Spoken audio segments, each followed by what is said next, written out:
الحمد للہ وکفا وسلام علی عبادہ الذین اصطفیٰ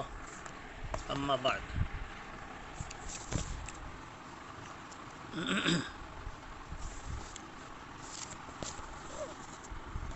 طلبہ عزیز،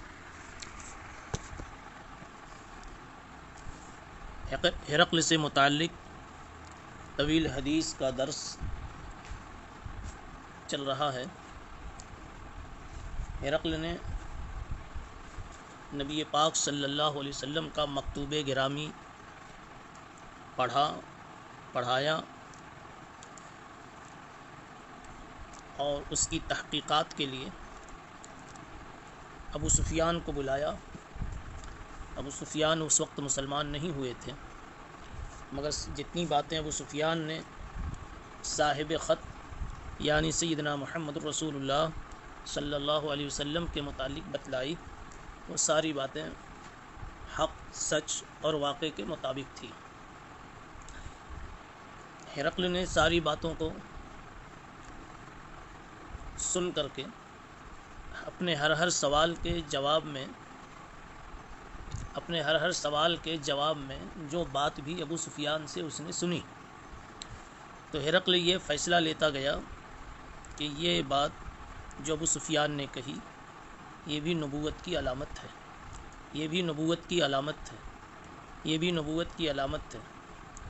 تو جتنے بھی سوالات کیے تھے 10-11 سوالات، وہ سارے کے سارے علامات نبوت قرار دیے، اور اس نے اپنے اندرون کا اظہار بھی کیا۔ عبارت کی تطبیق یہاں تک ہو چکی ہے، وَلَمْ أَكُنْ أَظُنُّ أَنَّهُ مِنْكُمْ۔ اس سے پہلے آپ دیکھیے فَإِنْ كَانَ مَا تَقُولُ حَقًّا۔ ابو سفیان کو خطاب کر کے کہا کہ ابو سفیان، تم نے جو باتیں بتلائی ہیں اس خط لکھنے والے محمد رسول اللہ صلی اللہ علیہ وسلم کے متعلق، اگر وہ باتیں سچ اور حق ہیں، فَسَيَمْلِكُ مَوْضِعَ قَدَمَيَّ هَاتَيْنِ، تو یہ شخص میرے ان دونوں قدموں کی جگہ کا بہت جلد مالک بن جائے گا، یعنی ہمارا ملک بھی اس کے ہاتھ کے نیچے آ جائے گا اور وہ ان ملکوں کا مالک ہوگا۔ وَقَدْ كُنْتُ أَعْلَمُ أَنَّهُ خَارِجٌ، اور مجھے پہلے سے یہ علم تھا، آسمانی کتاب پڑھ کر یا کچھ دوسرے علوم و قرائن کی بنیاد پر یہ علم تھا کہ آخری نبی محمد رسول اللہ صلی اللہ علیہ وسلم کے بعثت ہونے والی ہے، تشریف لانے والے، اور تمہاری ساری باتیں انہی کے حق میں جا رہی ہیں، ان کی نبوت کو ثابت کر رہی ہے۔ مجھے معلوم تو تھا کہ وہ آنے والے ہیں، یہ نہیں معلوم تھا کہ وہ تمہاری قوم سے ہوں گے۔ پھر آگے جو بڑی بات کہی، فَلَوْ أَنِّي أَعْلَمُ أَنِّي أَخْلُصُ إِلَيْهِ لَتَجَشَّمْتُ لِقَاءَهُ۔ اسکرین پر دوسری سطر میں دیکھیے، فَلَوْ أَنِّي أَعْلَمُ أَنِّي أَخْلُصُ إِلَيْهِ، اگر مجھے یہ یقین ہوتا کہ میں اس محمد تک پہنچ سکتا ہوں تو لَتَجَشَّمْتُ لِقَاءَهُ، تو میں ان سے ملنے کی تکلیف اٹھاتا، بھرپور کوشش کرتا۔ تجشم یا تجشمن، بتکلف پہنچنے کی اور ملنے کی کوشش کرتا۔ وَلَوْ كُنْتُ عِنْدَهُ لَغَسَلْتُ عَنْ قَدَمَيْهِ،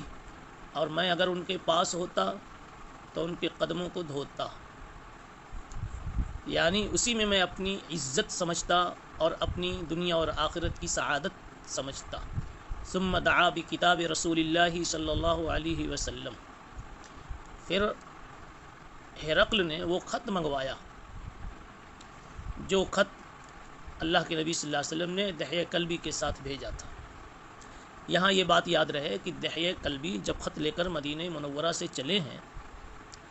تو یہ خط ڈائریکٹ دحیہ کلبی ہرقل کے پاس نہیں لے کر پہنچے، اور ڈائریکٹ پہنچنا بہت مشکل بھی تھا، اس لیے اس کے نیچے کی جو شخصیات تھیں اس میں ایک بصرہ کا گورنر تھا اور امیر تھا، اس عظیم بصرہ کے پاس دحیہ کلبی یہ خط لے کر کے پہنچے، اور عظیم بصرہ نے، اس گورنر نے وہ خط ہرقل کو دیا، وہاں پہنچایا۔ پھر ہرقل نے اس کو پڑھا، یہ ترتیب ہوئی، اور خط پہنچا جب ہرقل کے دربار میں، تو دحیہ کلبی بھی وہاں پہنچائے گئے۔ بہرحال اب خط پڑھا جا رہا ہے اور دیکھا جا رہا ہے۔ ابو سفیان کے سامنے وہ خط منگوایا گیا، پڑھا گیا، تو اس میں یہ لکھا تھا: بسم اللہ الرحمن الرحیم من محمد عبد اللہ و رسولہ الی ہرقل عظیم الروم۔ تھوڑی سی نگاہ خط کی لطافت پر اور اس کی نزاکت پر بھی ڈال لی جاوے۔ پہلی بات یہ کہ حضور پاک صلی اللہ علیہ وسلم نے خط کا آغاز بسم اللہ سے کیا۔ بسم اللہ جو مسلمانوں کا شعار ہے، اسلام کا شعار ہے، اس کو چھوڑا نہیں آپ نے۔ یہاں ایک بات قابل توجہ ہے کہ بہت سارے خطوط میں، بہت ساری تحریرات میں 786 لکھا ہوا نظر آتا ہے۔ ایک معمول سا بن گیا ہے 786۔ کیوں 786 لکھا جاتا ہے؟ کہنے والے یہ کہتے ہیں کہ 786 بسم اللہ کا عدد ہے۔ پہلے ایک بنیادی بات یہ سمجھ لیجئے بطور مدعا کے کہ 786 سے بسم اللہ کی سنیت ادا نہیں ہوتی، اس کی سنیت پر عمل نہیں ہوتا، بلکہ اس کی وجہ سے 786 کی وجہ سے چونکہ بسم اللہ سے لوگ غافل ہوتے جا رہے ہیں، اس لیے 786 لکھنا ممنوع ہوگا، مکروہ ہوگا، باعث ترک سنت ہوگا، اور جو چیز ترک سنت کا باعث بنے وہ خود قابل ترک ہوگی، اس لیے 786 نہیں لکھنا چاہیے۔ رہ گئی بات اس کے ذیل کی کہ بسم اللہ کا عدد ہے 786، اس کو بھی اصحاب اعداد نے جوڑ توڑ کر بتایا کہ بسم اللہ کا عدد نہیں بنتا۔ دوسری بات یہ، اگر بسم اللہ کا عدد ہو بھی تو بہت ممکن ہے کہ بسم اللہ کا عدد ہونے کے ساتھ ساتھ کسی اور عبارت کا بھی یہ عدد بن جاوے۔ مثلا آپ موٹی بات سمجھیں، حروف کے مجموعے پر جو عدد بنتا ہے، حروف کی ترتیب بدل دی جاوے تب بھی وہی عدد رہے گا۔ مثلا رفیق جتنے حرف ہیں اور جو حرف ہے وہی حروف فریق میں بھی ہے، تو فریق اور رفیق کا عدد کوئی نکالے گا تو عدد تو برابر نکلیں گے دونوں کے، لیکن دونوں کے معنی میں تضاد ہے، دونوں کا معنی جدا جدا ہے۔ پتہ چلا عدد سے کسی عبارت کی تعین نہیں کی جا سکتی ہے۔ اگر ایک عبارت آپ مراد لیتے ہیں تو دوسرا آدمی کوئی دوسری عبارت جو مدعا کے خلاف، مقصود کے خلاف، عقیدے کے خلاف عبارت بن سکتی ہے، اس لیے 786 کی اجازت شریعت کے روح سے نہیں ہو سکتی۔ تیسری بات یہ ہے کہ بعض حضرات کا یہ کہنا ہے کہ 786 اگر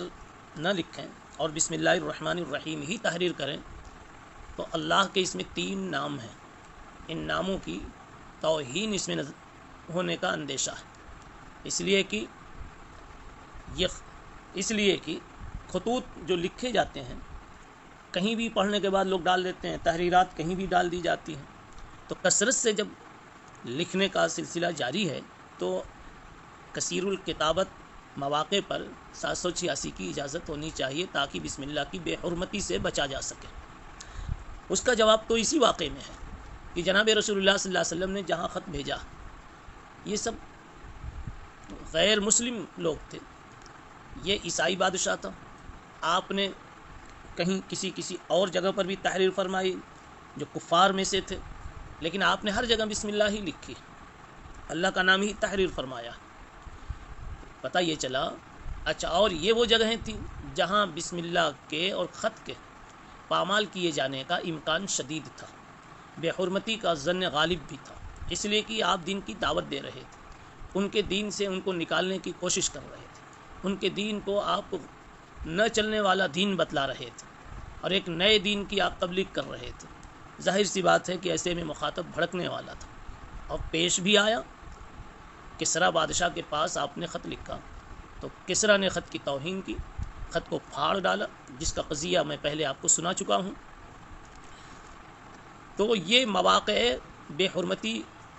میں سے تھے، لیکن اس کے باوجود بھی ایسی جگہوں پر، یعنی تمام جہاں بھی مناسب آپ نے سمجھا شاہان زمانہ کے پاس خطوط لکھے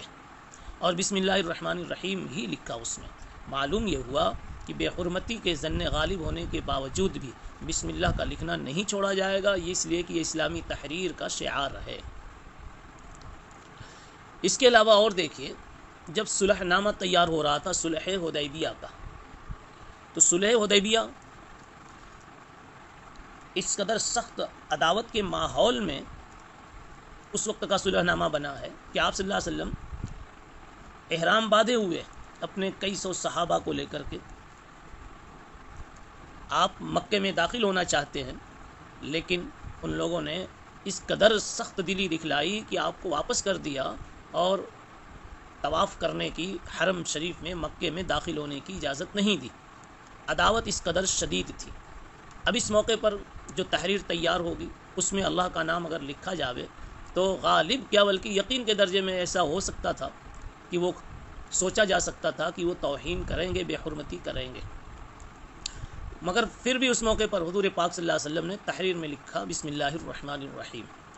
یا اور سی بات ہے کہ انہوں نے کہا کہ ہم بسم اللہ الرحمن الرحیم نہیں جانتے، پھر آپ نے لکھوایا بسمک اللہم، مگر اس میں بھی تو اللہ کا نام آیا اور آپ نے اولاً لکھا،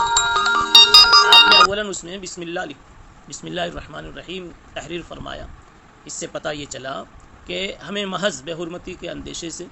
بسم اللہ الرحمن الرحیم کا لکھنا ترک نہیں کرنا چاہیے۔ من محمد عبد اللہ و رسولہ، خط لکھنے کے آداب میں ایک ادب یہ ہے کہ خط لکھنے والا اپنا نام پہلے لکھے۔ جیسے ہمارے ہاں رواج یہ ہے کہ لکھتے ہیں از طرف فلاں،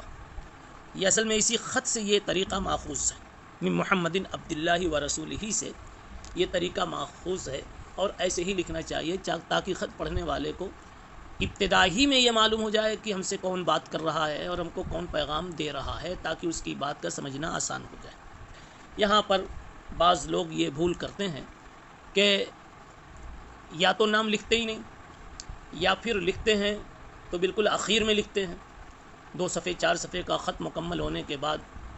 اگر وہاں تک نگاہ نہیں گئی، دھیان نہیں دیا، تو نتیجہ یہ ہوتا ہے کہ پورا خط پڑھنے کے بعد معلوم ہوتا ہے کہ ہم سے ہم کلام کون تھا۔ اور تیسری بات یہ ہے کہ بعض لوگ غضب یہ کرتے ہیں کہ آخر میں نام تو لکھتے ہیں لیکن نام نہیں لکھتے، دستخط کرتے ہیں، اور دستخط بھی ایسا ان کا ہوتا ہے مثل جلیبی کے کہ فرشتوں کو پڑھنا بھی مشکل ہو جاوے، پھر سمجھ میں نہیں آتا کہ خط کس کا آیا تھا، اس کو کس اعتبار سے، کس خطاب سے ان کو جواب دیا جاوے، اس کی حیثیت ہم متعین نہیں کر پاتے، متکلم کو نہیں سمجھ پاتے۔ یہ اسلام کے مزاج سے ہٹ کر اور انسانیت کے بھی خلاف ہے، اس لیے کہ انسانیت میں کوئی بھی ایسا کام جس کے کرنے سے ہمارے کسی ساتھی کو تکلیف ہو، کبھی بھی یہ انسانی دروس میں سے، انسانی صفات میں سے یہ چیز نہیں ہو سکتی۔ تو یہاں جناب رسول اللہ صلی اللہ علیہ وسلم نے فرمایا من محمد، یہ تحریر فرمایا من محمد عبد اللہ و رسولہ الی ہرقل عظیم الروم۔ آپ نے اپنی صفات میں، اپنے تعارف میں سب سے پہلے تو اپنا ذاتی نام پیش کیا، اس کے بعد اپنی 2 صفت تحریر فرمایا، عبد اللہ و رسولہ۔ آپ کو اپنی صفت عبدیت بہت پیاری لگتی تھی اور اللہ کو بھی یہی پیاری لگی۔ معراج کی کہانی میں اسرا بعبدہ، قرآن مجید کے نزول کے موقع پر ان کنتم فی ریب مما نزلنا علی عبدنا، کلمہ ہم پڑھتے ہیں اشہد ان لا الہ الا اللہ واشہد ان محمدا عبدہ ورسولہ۔ عبدیت جس میں اب انسان اپنی کمزوریوں کے اعتراف کے ساتھ خدا کی خدائی کا اقرار کرتا ہے، بحال رکھتا ہے، اسے ظاہر کرنے کی کوشش کرتا ہے، اس لیے یہ صفت بہت پسند ہے۔ اور دوسری اپنی صفت تحریر فرمائی، اپنا منصب آپ نے بتایا کہ میں خط کیوں لکھ رہا ہوں۔ پتہ چلا آدمی جہاں تعارف کی ضرورت ہو وہاں اپنا تعارف کرا سکتا ہے کہ میں فلاں مدرسے کا مفتی ہوں، فلاں ادارے کا محتمم ہوں، وہ اپنی حیثیت بتلا سکتا ہے محض تعارف کی غرض سے، تعریف کی بنیاد پر نہیں، تعارف کی بنیاد پر۔ تو حضور پاک صلی اللہ علیہ وسلم نے اپنا 2 وصف ذکر کیا، من محمد عبداللہ، ایک ذاتی وصف پیش کیا ہے، اور ایک جو ہے آپ نے منصبی وصف پیش کیا، الی ہرقل عظیم الروم، ہرقل کے پاس جو روم کا بڑا آدمی ہے، یعنی بادشاہ ہے۔ آپ نے ہرقل کو بادشاہ نہیں کہا، مالک الروم نہیں لکھا، عظیم الروم کہا، اس وجہ سے کہ آپ نے ان کو بادشاہ، ہرقل کو بادشاہ تسلیم ہی نہیں کیا۔ اگر لکھ دیتے تو پھر یہ تصدیق ہو جاتی کہ آپ نے گویا ہرقل کو بادشاہ مان لیا۔ ہرقل بادشاہ نہیں ہے، اس لیے کہ روئے زمین کا مالک اور بادشاہ تو اللہ ہے۔ البتہ اللہ پھر اپنے بندوں میں اپنا خلیفہ کسی کو بناتا ہے، وہ بادشاہ ہوتا ہے، اور خدا کا خلیفہ کافر نہیں ہو سکتا، وہ مسلمان ہوگا۔ اس لیے ہرقل کو یا کسریٰ کو کسی کو بھی آپ نے ملک روم یا ملک کسریٰ نہیں لکھا، ملک فارس نہیں لکھا۔ الی ہرقل عظیم الروم۔ اب اگلی گفتگو اگلی مجلس میں انشاءاللہ۔ سبحان اللہ و بحمدہ۔